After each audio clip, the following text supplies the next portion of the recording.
இந்த வீடியோவை வழங்குபவர்கள் One Terra Foundation, title sponsor the Agri World Erode, sustainability partner Sathyam smart form, associate sponsor SID machinery, co-sponsors Excellent, Grow Your Farms, கைமர் tech, Your Farm, Arima farms, Nannilam eco village, rain beaver, gift sponsor Viva Zest மற்றும் venue sponsor PGP agri college. Introduction ஒரு 2 minute introduction Pamayan ஐயா கிட்டேருந்து ஆரம்பிச்சுக்கலாம். அனைவருக்கும் வணக்கம். என்னோட பேர் பாமையன். நான் மதுரை மாவட்டம் தே கல்லுப்பட்டின்ற ஊரில் குடியிருக்கிறேன். அங்கே ஒரு சின்ன பண்ணையில் வீடு கட்டிட்டு வாழ்கிறேன். இது போக தென்காசி மாவட்டத்தில் வாசுதேவநல்லூர் அப்படிங்கிற இடத்துல ஒரு கூட்டு பண்ணை, அதாவது ஈகோ வில்லேஜ்னு சொல்ல முடியா, வாழ்வூர் அப்படின்னு தமிழில் சொல்லுவோம். அங்கே ஒரு 110 ஏக்கரில் 103 பேர் சேர்ந்து ஒரு ஈகோ வில்லேஜ் ப்ராஜெக்ட் தொடர்ந்து பண்ணிகிட்ருக்கோம். அங்கே பயிற்சி மையம் இருக்குது. நீங்கள் கல்லூரியில் படிக்கிறீங்க, நாங்கள் ஒரு பள்ளி நடத்துகிறோம், ஆர்கானிக் ஃபார்மிங் ஸ்கூல் ஒன்று நடத்துகிறோம். அங்கே மாணவர்கள் பயில்கிறாங்க. அது போக தாளாண்மை அப்படின்னு ஒரு பத்திரிகை நடத்துகிறேன், அதனுடைய ஆசிரியராக இருக்கேன். தமிழகம் முழுவதும் இருக்கக்கூடிய விவசாயிகளை ஒருங்கிணைத்து, அவங்களுக்கு இயற்கை விவசாயிகளை ஒருங்கிணைத்து அவர்களுக்கான பயிற்சிகள் கொடுக்கறது, அவங்களுக்கான பாலிசி பேப்பர், அரசு பண்ணக்கூடிய அந்த வேளாண் கொள்கைகளில் இடையீடு செய்து அதை உருவாக்குறது, புத்தகங்கள் எழுதுவது, பத்திரிகைகள் எழுதுவது, இந்து போன்ற பத்திரிகைகள் எழுதுறது, அந்த மாதிரி வேலைகள் செய்துட்ருக்கோம். இது தவிர இந்த மாதிரி நண்பர்களோடு சேர்ந்தும் கூட்டு வேலைகளாகவும் செய்கிறோம். இதுதான் என்னுடைய பற்றியான சுருக்கமான முன்னுரை.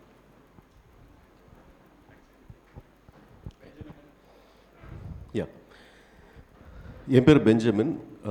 நான் கார்ப்பரேட் ஜாபில் இருந்தவன். கிட்டத்தட்ட ஒரு ஆல்மோஸ்ட் 20 வருஷமாக I was a corporate employee. அமெரிக்காவில் ஒர்க் பண்ணிகிட்டு இருந்தேன். அதுக்கப்புறம் அந்த சூழ்நிலையில் மற்ற கண்ட்ரிகள், அதாவது யூரோப்பியன் கண்ட்ரீஸில் விவசாயம் எப்படி நடக்குது, நம்ம ஊரில் விவசாயம் எப்படி நடக்குது அப்படிங்கிற ஒரு புரிதல் எனக்கு கிடைக்க ஆரம்பிச்சது. அந்த சூழ்நிலையில் தான் ஃபார்ம் அகெயின் அப்படிங்கிற ஒரு கம்பெனியை 2013 அமெரிக்காவிலேருந்து ரிட்டனாக ஆரம்பிக்கிறேன். ஆரம்பித்த புதுசில் துல்லிய விவசாயம் அப்படிங்கிற ஒரு கான்செப்டை மக்களுக்கு கொண்டு போய் சேர்த்து, ஸ்பெயின் மாதிரி, நெதர்லாண்ட்ஸ் மாதிரி இங்கேயும் விவசாய அந்த ஹார்வெஸ்ட்டை இன்க்ரீஸ் பண்ணணும் அப்படிங்கிற ஒரு அப்ஜெக்டிவில் ஒரு சின்ன அப்போ சர்வீஸ் மாதிரி ஆரம்பித்தோம். பட் அதுக்கப்புறமா தான் என்ன தெரிய வந்ததுன்னா, அந்த சர்வீஸ் கொடுக்கறதுக்கு உலகத்தில் நிறைய பேர் இருக்கிறாங்க, அட்வைஸ் பண்ணுறதுக்கு நிறைய பேர் இருக்கிறாங்க. பட் பிரச்சனையே அந்த சொல்கிற அட்வைஸ் ஃபீல்டில் போய் சேருதா அப்படிங்கிறதுல ஒரு பெரிய கேள்விக்குறி. அப்போ அந்த கேள்விக்குறியை ஃபில் பண்ணுறதுக்கு we wanted to get into building a technology. அப்படி நாங்கள் பில்ட் பண்ண டெக்னாலஜிக்கு பேர் குரோட்ரான். வேபேக் ஒரு இன்டெலிஜென்ட்டாக ஒரு ஃபார்மை அட்டானமஸாக ரன் பண்ணுறதுக்காக பில்ட் பண்ணப்பட்ட technology. So with that, thank you. வணக்கம். என் பெயர் துரைராஜ். என்னோடய சொந்த ஊர் வேலூர். வேலூருங்கிறது காட்பாடி வேலூர். நான் இப்போ இருக்கிறது பெங்களூரில். நான் 60 வருஷத்துக்கு முன்னால் உங்களை போல் விவசாய கல்லூரியில் மாணவனாக போய் சேர்ந்தேன். 1964 கோயம்புத்தூர் விவசாய கல்லூரியில் போய் ஜாயின் பண்ணேன். 68 நான் கிராஜுவேட் ஆன பிறகு விவசாய அதிகாரியாக விவசாய இலாக்காவில் சேர்ந்தேன். 3 வருஷம் அக்ரிகல்ச்சர் எக்ஸ்டென்ஷன் ஆஃபீஸராக பணிபுரிஞ்சேன். அதன் பிறகு டாடா கம்பெனி ராலிஸ் இந்தியா நிறுவனம், அந்த நிறுவனத்தில் நான் ஒரு விற்பனையாளராக போய் சேர்ந்தேன். உரம், பூச்சி மருந்து, விதைகள் இதெல்லாம் விநியோகம் பண்ணுற கம்பெனி. அதில் போய் சேர்ந்து அதில் 30 ஆண்டு காலம் பணியாற்றினேன். சாதாரண சேல்ஸ் ஆஃபீஸராக போயிட்டு அதுக்கப்புறம் ரீஜனல் மேனேஜர் ஆகி, ஜெனரல் மேனேஜர் ஆகி, அந்த கம்பெனியோட வைஸ் பிரசிடெண்ட் ஆகி பாம்பேயில். அங்கேருந்து நான் 55 வயசு இருக்கும்போது அங்கேருந்து விலகி வந்தேன். வந்துட்டு பெங்களூரில் ஆர்கானிக் சர்டிஃபிகேஷன் ஏஜென்சி, ஏன்னா 30 வருஷம், அதுக்கு முன்னால் ஒரு 3 வருஷம் அக்ரிகல்ச்சர் டிபார்ட்மெண்ட், 33 வருஷமும் கெமிக்கல் உரம், பூச்சி மருந்து இதுகளை பற்றியே நம்ம எல்லாருக்கும் சொல்லி கொடுத்துட்டு வந்தோம். இப்போ இயற்கை விவசாயத்தை பற்றி அப்போ தெரிஞ்சுக்கிட்டேன். அதை அதிகமாக நம்ம வளர்க்கணும் அப்படிங்கிற ஒரு எண்ணத்தில் 2001 ஆர்கானிக் சர்டிஃபிகேஷன் ஏஜென்சி, அதை பெங்களூரில் தொடங்கினேன். 15 வருஷம் நான் அதை அங்கே நடத்தினேன். பெங்களூர்லேயே அப்போப் ஆர்கானிக் சர்டிஃபிகேஷன் ஏஜென்சி அப்படிங்கிற பேரில் இந்தியா பூரா போயிட்டு அஸ்ஸாமு, கர்நாடகா, ஆந்திரா, தமிழ்நாடு, மகாராஷ்டிரா இங்கெல்லாம் போயிட்டு ஆர்கானிக்காக விளைவிச்சு வெளிநாட்டுக்கு ஏற்றுமதி பண்ணுறாங்க இல்லையா, அவங்களுக்கெல்லாம் முதல்ல என்ன கேட்பாங்கன்னா, நீங்கள் ஆர்கானிக்காக விளைவிக்கிறீங்கிறதுக்கு என்ன அத்தாட்சி, அதுக்கு ஒரு சர்டிஃபிகேட் இருக்கான்னு கேட்பாங்க. அதுக்கு கவர்மெண்ட் ஒரு சில ஆட்களுக்கு அது லைசன்ஸ் கொடுத்துருந்தாங்க. அந்த லைசன்ஸ் எனக்கு அப்போ கிடச்சிருந்தது. நான் அந்த லைசன்ஸ் இருந்ததுனால ஆர்கானிக் அக்ரெடிட்டேஷன்னு சொல்லுவாங்க. அந்த மாதிரி அப்போ ஒரு 10-12 கம்பெனிகளுக்கு, அது அந்த 10-12ல் 10 கம்பெனி வெளிநாட்டு கம்பெனிங்க. பிரான்ஸ், இட்டாலி அந்த கம்பெனிக்கு தான் இங்கே பிரான்ச்சாக வச்சுக்கிட்டு இருந்தாங்க. 2 பேர் தான் நாங்கள் இந்தியன் கம்பெனிஸ். அதில் நான் ஒன்று. அதில் ஒரு 15 வருஷம் அது சர்டிஃபிகேஷன் கொடுத்துக்கிட்டு இருந்தேன்.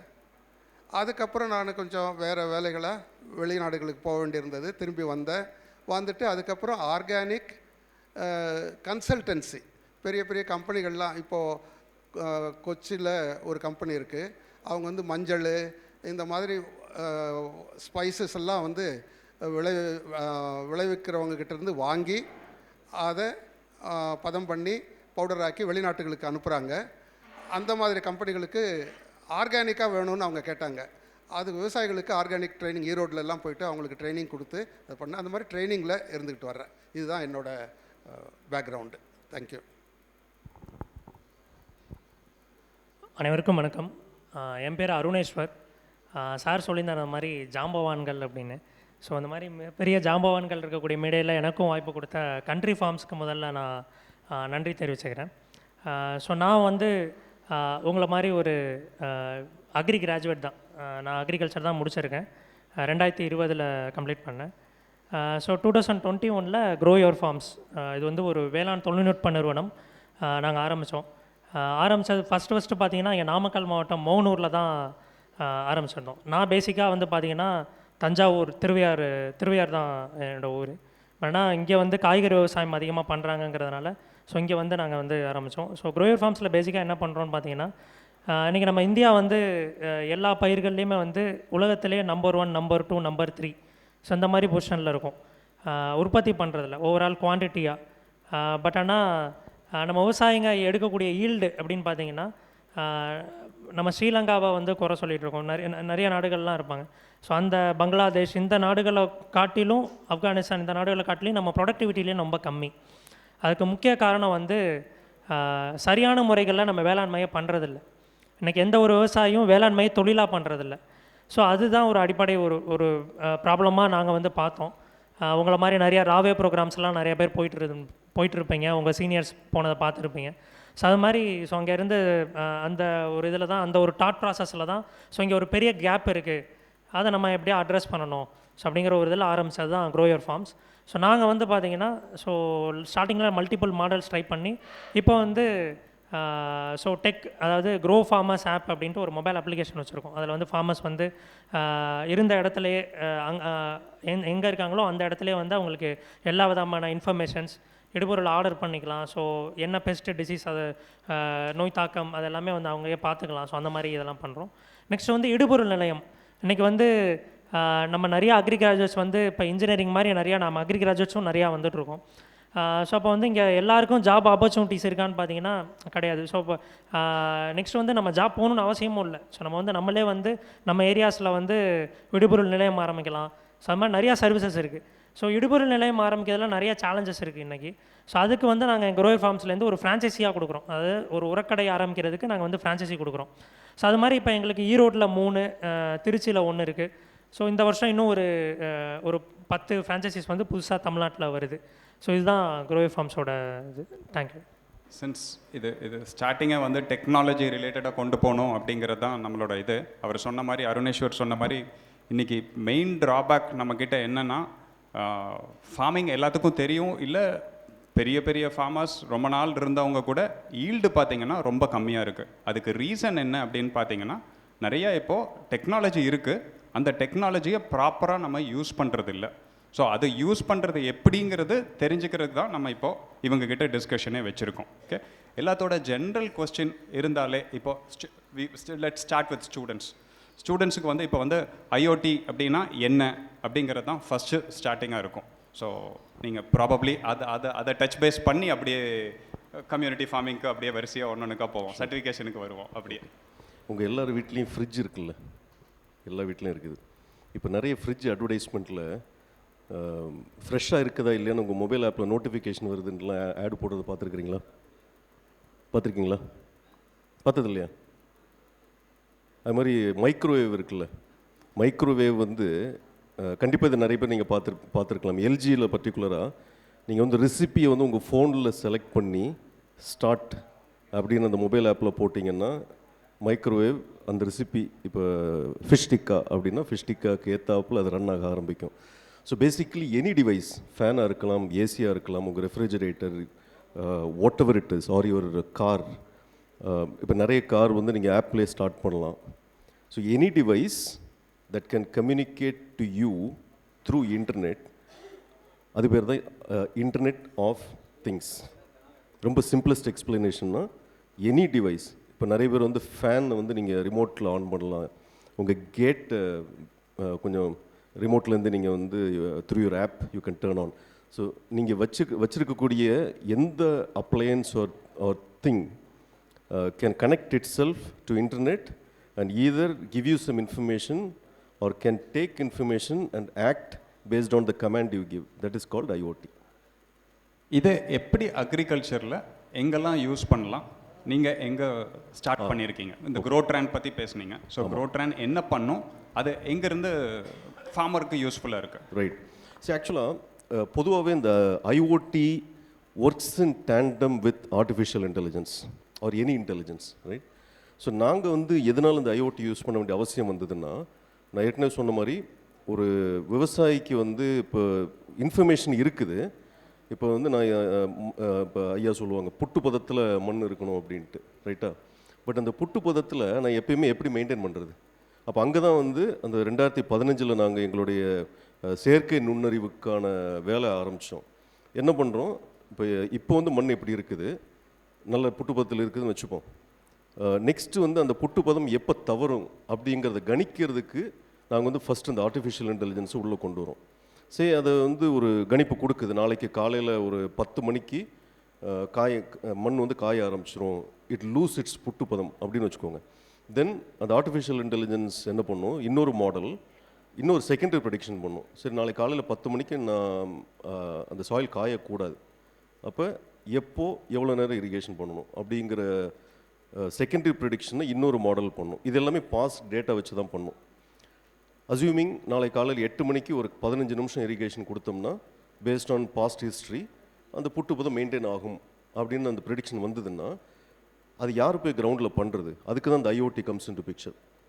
ஸோ இந்த IoT devices, home grown IoT devices that we design manufacture in India, அது என்ன பண்ணும், அந்த பர்டிகுலர் டைமில் எந்த ஜோனுக்கு தண்ணி போகணுமோ அதுக்கான வேல்வ்ஸ் ஆட்டோமேட்டிக்காக ஓப்பன் ஆகிறதுக்கு அந்த ஐஓடி டிவைசஸ் ஹெல்ப் பண்ணுது. அப்புறம் பம்ப் ஆன் பண்ணணும். இந்த getting things done on the ground, அதுக்கு ஐஓடி யூஸ் ஆகுது. அது மட்டும் இல்லை, இப்போ இந்த ப்ரெடிக்ஷன் பண்ணுறதுக்கு டேட்டா வேணும் இல்லையா? அப்போ என்ன மாதிரி டேட்டா வேணும்? சாயிலோட மாய்ஸ்சர் எப்படி இருக்குது, வெதர் எப்படி இருக்குது, ஏம்பியன்ட் ஹியூமிடிட்டி இதெல்லாம் எப்படி இருக்குது, இந்த டேட்டாவெல்லாம் அசஸ் பண்ணுறதுக்கு you have to connect sensors to something. அந்த something is also IoT hardware. So நீங்கள் சென்ஸ் பண்ணுறதுக்கும் யூ நீட் ஐஓடி. அப்புறமா to get things on the ground you need IoT. Got it, thanks. ஐயா, இப்போ உங்ககிட்ட ஸோ இவர் சொன்ன அந்த புட்டுப்பதம் எல்லாம் நீங்கள் சொல்லி கொடுத்தது தான் எங்களுக்கு அந்த சாயிலை கன்சர்வ் பண்ணுறதுக்கும் அந்த மைக்ரோபயாலஜிக்கல் சிஸ்டம் அப்படியே இவால்வ் ஆகிறதுக்கும். ஸோ இது நம்ம இப்போ எப்படி பாரம்பரிய முறையில் எப்படி பண்ணிகிட்ருக்கோம், ஸோ இது நமக்கு எந்த அளவுக்கு உதவும் அப்படிங்கிறது, அதோட கஷ்டங்கள் என்ன அப்படிங்கிறது நீங்கள் சொன்னீங்கன்னா நல்லாயிருக்கும். அதாவதுங்க, இப்போ எந்த ஒரு தொழில்நுட்பமே அறிவியல் வேறு, தொழில்நுட்பம் வேறு, அதை நம்ம புரிஞ்சுக்கணும். சயின்ஸ் வேறு, டெக்னாலஜி வேறு, ரெண்டையும் நம்ம அடிப்படையில் புரிஞ்சுக்கிட்டோம்னா மாணவர்கள் வந்து நீங்கள் ரொம்ப உங்களுக்கு பயனுள்ளதாக இருக்கும். எப்பயுமே அறிவியல் வந்து பொதுவானது, ஆனால் டெக்னாலஜி வந்து மாறுபடும், இடத்துக்கு இடம் மாறுபடும். இப்போ மேலேருந்து ஒரு கல் விழுது, இல்லை ஆப்பிள் விழுதுன்னு சொல்லி நியூட்டன் இது படிச்சுப்போம் இல்லையா, அது புவியீர்ப்பு விசை, அது பொதுவானது அந்த விதி. ஆனால் அதை எப்படியெல்லாம் பயன்படுத்துகிறோம், நம்ம வந்து குண்டு போடுறதுக்கு பயன்படுத்துகிறோமா அல்லது ஏதாவது அறுவடை பண்ணுறதுக்கு பயன்படுத்துகிறோமா, அதை பொறுத்து மாறுபடும். இப்போ நம்ம பொதுவாக ஒரு மண் அப்படின்னு எடுத்துக்கிட்டிங்கன்னா அந்த மண்ணில் இருக்கக்கூடிய தன்மைகள் என்ன அப்படிங்கிறத நம்ம பார்க்கணும். அந்த மண் வந்து இப்போது இண்டிஜினியஸ் நாலேஜ் சிஸ்டம்னு சொல்லுவோம். அதாவது நம்ம தோற்றக அறிவு ஒட்பம் அல்லது அறிவு ஞானம் அப்படின்னு சொல்லுவோம். அது வந்து தொடர்ச்சியாக ஒரு 5000-10,000 ஆண்டுகளாக நம்ம விவசாயிகள்கிட்ட இருக்குது. ஆனால் அதை நம்ம கொஞ்சம் கொஞ்சமாக இழந்துக்கிட்டு நம்ம என்ன பண்ணோம்னா வேறு ஒரு டிவைசஸ்க்கு போகிறோம். இப்போ அது தப்பு இல்லை. அந்த டிவைசஸ் எப்படி இருக்கணும் அப்படின்னா நம்மளுக்கு உதவி செய்கிறதா இருக்கணும். எப்போயுமே டூல்ஸ் அண்ட் எக்யூப்மெண்ட்ஸ் சொல்கிறோம் இல்லையா, கருவிகளும் நம்மளுடைய துணை கருவிகளும் ஒரு விவசாயிக்கோ அல்லது மனிதனுக்கு உதவிக்காக இருக்கணுமே ஒழிய அது நம்மளை டாமினேட் பண்ணக்கூடாது அப்படிங்கிறது என்னுடைய பார்வை. இப்போ எங்களை மாதிரி சிந்திக்கிறவங்க அப்படி யோசிப்போம், மாற்று சிந்திக்கிறவங்களும் இருப்பாங்க. நான் அது தப்புன்னு சொல்லலை. பொதுவாக ஒரு காந்திய அடிப்படையில் ஒரு ஜே.சி. குமாரப்பா போன்ற அறிஞர்கள் என்ன சொல்கிறாங்க அப்படின்னா, எந்த ஒரு தொழில்நுட்பமாக இருந்தாலும் மனிதர்களுக்கு கட்டுப்பட்டுருக்கணும், மனிதர்களை அது கட்டுப்படுத்தக்கூடாது அப்படின்னுன்றது ஒரு வகையான ஒரு அடிப்படை கோட்பாடு. சரி, அது இருக்கட்டும். இப்போ இந்த அறிவை நம்ம எப்படி பயன்படுத்த போகிறோம் அப்படிங்கிறது தான் முக்கியமானது. அப்போ தொழிற்சாலைக்கும் தொழில் மயம்னு சொல்கிறோம் இல்லையா, தொழிலாக வேளாண்மை மாறுமா அப்படின்னு. தொழில் அப்படின்றதுக்கும் வேளாண்மைக்கும் ஒரு சின்ன வேறுபாடு இருக்குது. இப்போ தொழில் அப்படிங்கிறது ஒரு கண்ட்ரோல்டு கிளைமேட்டில் ஒரு அறைக்குள்ளே நம்ம எல்லாத்தையும் வச்சு உற்பத்தி செய்கிறோம், ரா மெட்டீரியல் வருது. ஆனால் நீங்கள் தோட்டத்துக்கு போனீங்கன்னா அப்படி கிடையாது. அதில் போனீங்கன்னா எப்போ மழை வரும், எப்போ வெயில் எப்படி அடிக்கும், எவ்வளோ டெம்பரேச்சர் இருக்கும், அல்லது எந்த நேரத்தில் வந்து காற்று வேகமாக அடிக்கும் அப்படிங்கிறது போக வேலைக்கு எப்போ ஆள் வருவாங்க, இதெல்லாமே ஒரு மல்டி ஃபேக்டர். ஒரே ஒரு காரணி வந்து தீர்மானிக்காது, பல காரணிகள் தீர்மானிக்கும். அப்போ இந்த அறிவை ஒருத்தர் பெற்றிருந்தால்தான், ஒரு விவசாயி பெற்றிருந்தால்தான் அவரால் அங்கே வெற்றிகரமாக செய்ய முடியும்.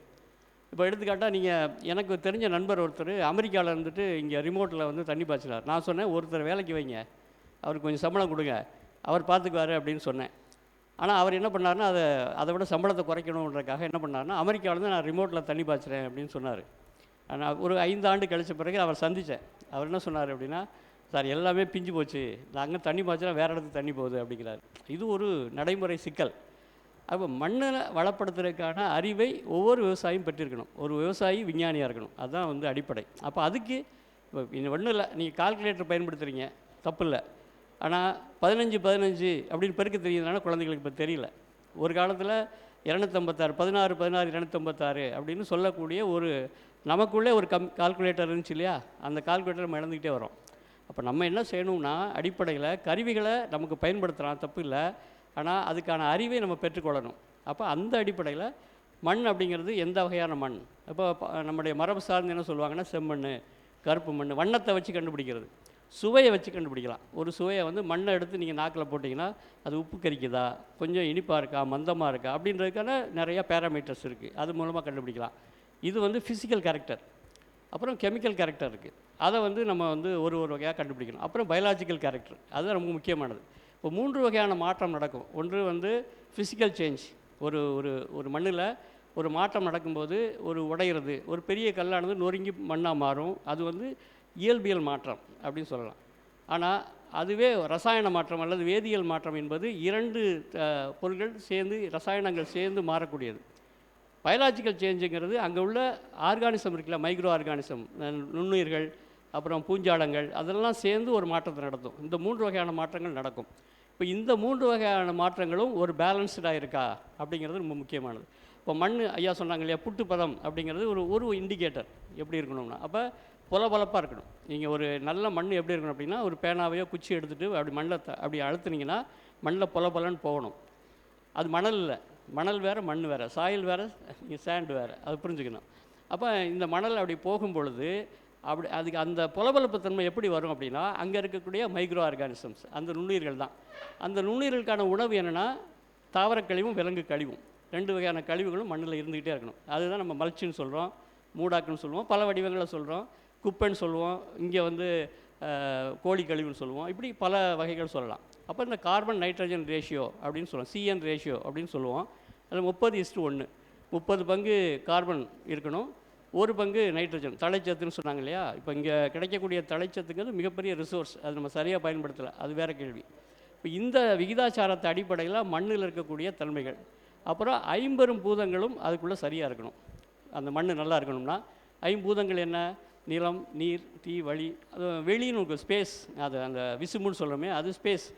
மண்களுக்கு இருக்கிற இடைவெளி அது ரொம்ப முக்கியமானது. அந்த இடைவெளி இருந்தால் தான் காற்று போய் அங்கே தங்கியிருக்கும். இந்த 5 பூதங்களும் சமமாக இருந்து அந்த செடி வளர்ச்சிக்கு உதவி செய்யும். நம்ம உடம்புல 5 பூதங்கள் இருக்குது, அதே போல் தான் செடிகளில் இருக்குது. இப்படி உலகம் முழுவதும் இந்த உலகம் உருவானது அப்படி தான் தொல்காப்பியர் சொல்கிறார்.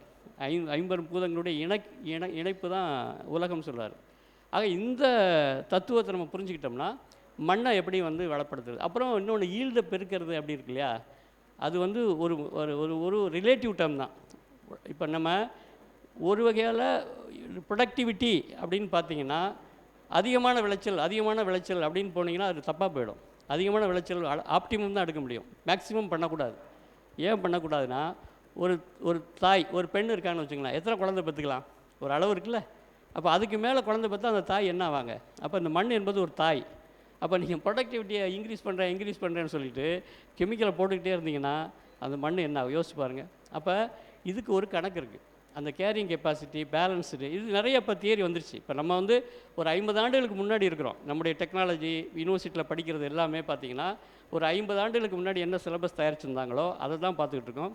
ஏஐ ஒன்று தான் இப்போ நம்ம புதுசாக பேசிகிட்டு இருக்கோம். ஆனால் இதுக்கு முன்னாடி இருக்கக்கூடிய அந்த எபிஸ்டமாலஜி இருக்கு இல்லையா, அறிவியல், அது வந்து ரொம்ப பழமையாக இருக்குது. இதை நம்ம மாற்றி ஆகணும். இந்த தெக்கார்த்தியன் சிந்தனை மரபுன்னு சொல்லுவாங்க. இதை டியூயலிசம், கண்ணுக்கு ஒரு டாக்டரு, மூக்குக்கு ஒரு டாக்டரு, அப்படி பார்க்குற பார்வை இருக்கு இல்லையா, அது வந்து பழைய முறை. அது இன்னும் மாறலை. நமக்கு இன்னும் இந்தியாவில் மாறலை, பல நாடுகளே மாறலை. அது மாறணும். மாறி முழுமையாக பார்க்கக்கூடிய ஒரு பார்வை நமக்கு வரணும். இப்போ வளர்ச்சி, மண் எப்படி வளர்ந்துருக்கு, எவ்வளோ முன்னேற்றம் இருக்குதா, ஈல்டு எவ்வளோ வந்திருக்கு, காற்று நல்லா இருக்குதா, அங்கே எவ்வளோ சுற்றுச்சூழலுக்கு எடுக்காமல் இருக்குமா, பூச்சிகள் இருக்கா, இந்த ஹோலிஸ்டிக்காக ப்ரொடக்டிவிட்டியை பார்த்தா தான் அது உண்மையான ப்ரொடக்டிவிட்டி. இதுதான் நான் சொல்ல நினச்சது. நன்றி. அருணேஸ்வர், உங்களுக்கு இப்போது உங்களோட அந்த க்ரோ ஃபார்மர்ஸ் ஆப் பற்றி சொன்னீங்க. ஸோ அதை பற்றி கொஞ்சம் எக்ஸ்பிளைன் பண்ணுங்கள். அண்ட் அதில் இப்போ ஐயா சொன்ன மாதிரி இல்லை வெதர் ரிலேட்டடாக இப்போ நாளைக்கு மழை பெய்ய போகுது, or anyways you have APIs where weather.com இருக்குது, இது இருக்குது, அதிலிருந்து ஏதாச்சும் லிங்க் எடுத்து மேபி இன் another வீக் மழை பெய்ய போகுது, ஸோ நீங்கள் ஹார்வெஸ்ட் பண்ணால் பண்ணிக்கலாம், அந்த அளவுக்கு நீங்கள் ஸ்பெசிஃபிக்காக சொல்கிறீங்களா? ஸோ நல்ல கேள்வி சார். ஸோ பார்த்தீங்கன்னா நாங்கள் வந்து ஆரம்பிக்கிறதுக்கு முன்னாடியே வந்து ஃபஸ்ட்டு வந்து இந்த மொபைல் அப்ளிகேஷன் ஒன்று ஃபார்மர்ஸ் கொடுத்துடலாம். இன்றைக்கி வந்து ஃபோன் வந்து எல்லார் கையிலையும் இருக்குது, ஸோ அப்போ ஈஸியஸ்ட்டு மோடாக இருக்கும் அப்படின்னு சொல்லி தான் ஆரம்பித்தோம். ஆனால் மொபைல் அப்ளிகேஷனை நான் லான்ச் பண்ணதே பார்த்தீங்கன்னா, நான் கம்பெனி ஆரம்பித்து இது வந்து 4வது வருஷம், 4th இயரில் தான் இப்போ தான் அப்ளிகேஷனே லான்ச் பண்ணோம். ஏன்னு பார்த்தீங்கன்னா இப்போ ஐயா கூட சொன்னார், ஸோ டெக்னாலஜியெல்லாம் தாண்டி விவசாயிகளுக்கு வந்து இங்கே நிறையா இமிடியட் தேவையாக இருக்குது. ஒரு ப்ரொடியூசராக வந்து ரா மெட்டீரியல்ஸ் தேவை, ஸோ அதை எப்பப்போ எங்கெங்கே பயன்படுத்தணும், ஸோ அந்த மாதிரியான விஷயங்கள்லாம் இருந்தது. ஸோ இப்போ எங்கள் மொபைல் அப்ளிகேஷனில் வந்து என்னென்ன பண்ணுறோம் அப்படின்னு பார்த்தீங்கன்னா, இப்போ வெதர் அட்வைசரி பற்றி சொல்லியிருந்தீங்க சார் நீங்கள். ஸோ வெதரில் வந்து நாங்கள் இன்க்ளூட் பண்ணுறதுக்கு எங்களுக்கே வந்து விவசாயிகளுக்கு வெதர் அட்வைசரியில் என்ன தேவை அப்படிங்கிறதுல ஒரு புரிதல் வந்து நாங்கள் ஒரு ஆக்டிவிட்டி ஒன்று பண்ணிகிட்டு இருந்தோம் தொடர்ச்சியாக. அதுக்கு விவசாயிகள் கொடுத்த ரெஸ்பான்ஸ்லேருந்து தான் நாங்கள் கற்றுக்கிட்டோம். ஸோ என்னென்னு பார்த்தீங்கன்னா, ஃபஸ்ட்டு வாட்ஸ்அப் குழு. ஸோ இப்போ எல்லா விவசாயிகளும் வாட்ஸ்அப் குழுவில் இருக்காங்க. எனக்கு தெரிஞ்ச விவசாய சங்கங்கள் எல்லாமே வாட்ஸ்அப் குழுவில் தான் இப்போ நிறையா எங்கே இருக்காங்க. ஸோ அந்த மாதிரி. ஸோ இப்போ நாங்கள் வந்து விவசாயிகளை வந்து வாட்ஸ்அப் குழுவில் இணைச்சு டெய்லியுமே வந்து பார்த்திங்கன்னா ஒரு ரீஜியன் ஸ்பெசிஃபிக்காக வந்து இப்போ எங்களுக்கு சத்தியமங்கலத்தில் ஒரு அவுட்லெட் இருக்குது, தாளவாடியில் இருக்குது, திருச்சியில் வந்து பாலக்குறிச்சியில் இருக்குது. ஸோ அந்த தாலுக் பேஸ்டாக அட்வைசரி வந்து நாங்கள் கொடுத்துட்ருந்தோம். டெய்லியும் வந்து மார்னிங் வந்து 6 மணி ஆனால் எல்லா வாட்ஸ்அப் குரூப்பில் அந்த லோக்கலைஸ்டு வெதர் அட்வைசரி வந்துடும். அடுத்த 24 மணி நேரத்துக்கு என்ன நடக்க போகுது ஸோ அப்படிங்கிறது. அதே மாதிரி ஒரு வாரத்துக்கான ஃபோர்காஸ்ட்டை வந்து நாங்கள் எதுவும் பண்ணல, ஜஸ்ட் ஐஎம்டி வெப்சைட்டில் இருக்குது, அதை நாங்கள் கஸ்டமைஸ் பண்ணி நாங்கள் கொடுக்குறோம், அவ்வளோதான். ஸோ ஒரு இங்கே எக்ஸ்போ நடக்குது 2 நாள், அது மாதிரி கொடிஷியாவில் எக்ஸ்போ நடக்கும்.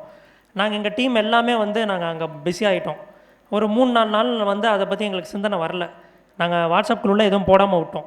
ஸோ அப்போ எங்களுக்கு வந்து எங்கள் டீமுக்கு வந்து ஒரு குழுவுக்கும் ஒரு அந்தந்த இன்சார்ஜ் போடுவாங்க. எல்லோரும் சொன்னாங்க, சார் இந்த மாதிரி ஃபார்மர்ஸ் 2-3 பேர் கூப்பிட்டாங்க, ஏன் வெதர் அட்வைசரி போடலை அப்படின்னு. அப்புறம் ஒருத்தர் கேட்டார், இந்த மாதிரி எங்களுக்கு ஈவினிங்கே போட்டிங்கன்னா நான் லேபர் தோட்டத்துக்கு ஆள் கூப்பிட்றதுக்கெலாம் இன்னும் உதவியாக இருக்கும். ஸோ இந்த மாதிரி. ஸோ விவசாயிகளுக்கு வந்து எக்ஸாக்டாக 5 மணிக்கு மழை பெய்யுமா அது அவங்களுக்கு தேவை கிடையாது. ஸோ விவசாயிகளுக்கு வந்து ஓகே நாளைக்கு மழை பெய்யும்னா நான் இந்த ஆக்டிவிட்டி, நான் இன்றைக்கி இடுபொருள் வந்து கொடுக்கல, உரம் கொடுக்கல, நான் தெளிப்பு ஆக்டிவிட்டியை வந்து நான் மருந்து தெளிக்கிறத 2-3 நாள் கழித்து நான் தள்ளி போட்டுக்கிறேன். ஸோ இந்த மாதிரி விவசாயிகளுக்கு அன்றாட அந்த day to day activities decision making தேவை. ஸோ அப்போ வந்து நாங்கள் வந்து அதுக்கு ஸ்பெசிஃபிக்காக வந்து நாங்கள் எதுவும் ஸ்பெண்ட் பண்ணல, ஓப்பன் சோர்ஸில் இருக்கக்கூடியதை கஸ்டமைஸ் பண்ணி கொடுக்குறோம், அவ்வளோதான். ஸோ அந்த ஒரு பேசிக்கான ஒரு அக்யூரஸியே விவசாயிகளுக்கு போதுமானதாக இருக்குது. ஏன்னா எல்லோரும் என்ன பண்ணுறாங்க, ஒரு 30 சென்ட்டு 1 ஏக்கரு, ஸோ அந்த மாதிரி பண்ணிகிட்ருக்காங்க. ஸோ அப்படிங்கிறப்ப ஸோ அதை வந்து நாங்கள் கொடுக்குறோம். ஸோ இன்னொன்று வந்து பார்த்திங்கன்னா, விவசாயிகள் அதிகமாக வந்து பிரச்சனையாக அவங்களுக்கு அதிகமாக இருக்கக்கூடிய பிரச்சனை வந்து பார்த்திங்கன்னா, அன்றைக்கி வந்து என்ன நோய், ஸோ இது நம்ம பயிருக்கு வந்து என்ன தேவை, ஸோ அப்படிங்கிறது தெரில. இப்போ வந்து காலங்காலமாக 30 வருஷம் 40 வருஷம் பண்ணால் கூட இப்போ கூட நாங்கள் ஸ்டால் போட்டிருக்கோம். ஒரு விவசாயி வந்து இந்த மாதிரி போட்டிருக்கு, இது என்ன நோயின்னு தெரில, கடையில் இது கொடுத்தாங்க, ஆனால் எனக்கு கேட்கல. ஸோ அவர் வந்து கிட்டத்தட்ட 60 வயசு இருக்கும் அவருக்கு. ஸோ அப்போ வந்து காலங்காலமாக விவசாயம் பண்ணாலும் வந்து ஸோ அந்த ஒரு இது வந்து அதுக்கு ஒரு தீர்வு இல்லாமல் இருக்குது. ஸோ அப்போ அதுக்கு வந்து நாங்கள் தீர்வு கொடுக்கணும் அப்படிங்கிறதுல அந்த மொபைல் அப்ளிகேஷனில் அதை ஈஸியாக கொடுக்க முடியும். ஒரு ஃபோட்டோ எடுத்து, ஸோ நாங்கள் ஃபோட்டோ எடுத்தால் எங்கள் அப்ளிகேஷனை டயக்னாஸ் பண்ணி ஸோ கரெக்டாக இது என்ன நோய் அப்படிங்கிறத கண்டறிஞ்சிருது. நாங்கள் அதில் இன்னும் கொஞ்சம் கஸ்டமைஸ் பண்ணி கொடுக்குறோம். அதில் ஃபார் எக்ஸாம்பிள் வந்து பையா சொன்ன மாதிரி விவசாயத்தில் வந்து ஒரு காரணியை வச்சு மட்டுமே வந்து இந்த தொழில் வந்து பண்ணிட முடியாது. இப்போ 4 செவத்துக்குள்ளே நடக்கக்கூடிய ஆக்டிவிட்டி கிடையாது.